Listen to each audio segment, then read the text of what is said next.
Have you ever noticed one person keeps slipping into your thoughts no matter how much you try to block them out? It's like they've taken up permanent residence in your mind, and it makes you wonder, are they thinking about you too? Or is your brain just playing tricks on you? Psychologists have studied this for years, and the answer isn't what most people expect. From how the brain forms emotional attachments to the powerful pull of unfinished connections, today we're unpacking why you can't stop thinking about them, and whether they might be thinking about you as well. And by the end of this video, you'll look at both your thoughts and that person in a completely different way. 1. The psychology behind recurring thoughts. When someone refuses to leave your mind, it's not random. It's psychology at work. Your brain isn't simply remembering, it's holding on to something unresolved. One major reason is the Zeigarnik effect, a psychological principle that explains why unfinished emotional situations stay stuck in our heads. When something between you and another person feels incomplete,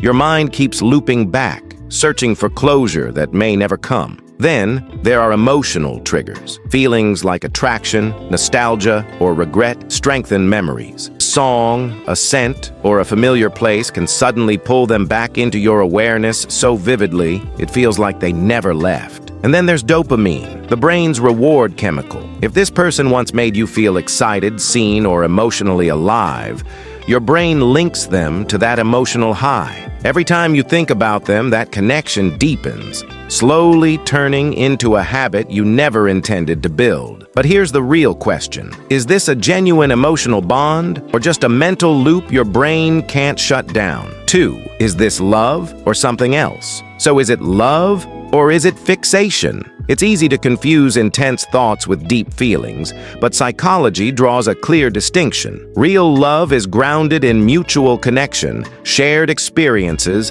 trust, and emotional safety. If your thoughts come from real conversations, genuine care, and true closeness, it may be love. Obsession feels different. It's urgent, overwhelming, and feels out of your control. You replay moments, analyze every message, constantly check their social media, and instead of comfort, you feel restless and anxious. Here's the tricky part. Your brain doesn't always know the difference. Fixation activates the same neural pathways as addiction. The more you think, the stronger the cycle becomes. So ask yourself, are you drawn to this person because of real emotional connection, or because your mind is stuck in a loop it doesn't know how to escape? 3. Does this mean they're thinking about you too? If you can't stop thinking about someone, does that mean they're thinking about you as well? We love the idea of an invisible connection, that when someone appears in our thoughts, we must be appearing in theirs. Some people believe in energetic bonds, the idea that emotions and thoughts create unseen links. Many swear they thought about someone randomly, only to get a message moments later. Coincidence, or something more. Science offers another explanation. Cognitive psychology shows that our brains are pattern-seeking machines.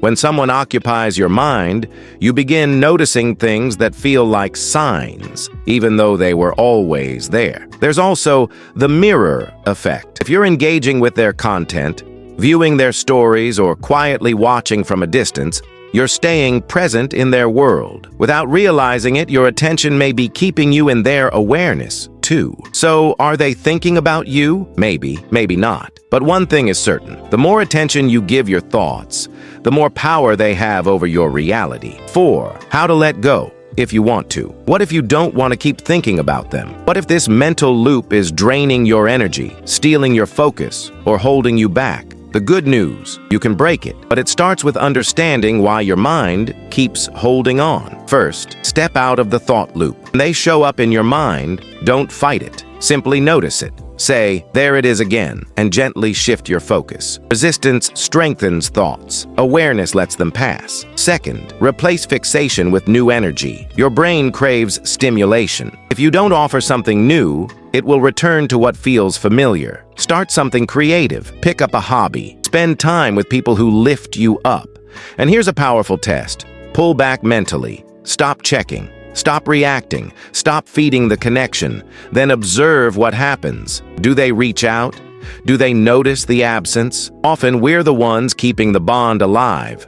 Your mind is powerful. If you've given someone too much space in it, you can take that space back. And when you do, you may realize something unexpected. It was never really about them. It was about you. Final twist: the truth about shared thoughts. Here's the uncomfortable reality. Just because you can't stop thinking about someone doesn't mean they're thinking about you too. Your mind can create the illusion of a connection when, most of the time, it's one-sided. The brain holds on to emotional attachments longer than we expect, replaying moments, searching for meaning, keeping unfinished feelings alive. And here's the twist. Sometimes the person you're fixated on wasn't that significant at all. It's not them you're attached to. It's how they made you feel. They brought excitement. They filled a gap. They awakened something inside you. They became a symbol. Your mind isn't chasing a person. It's chasing an emotion. And yet, there's one final possibility. Sometimes, when two people truly share a deep, authentic connection, not imagined, not forced, they do think about each other at the same time. No logic, no explanation, just an unspoken pull.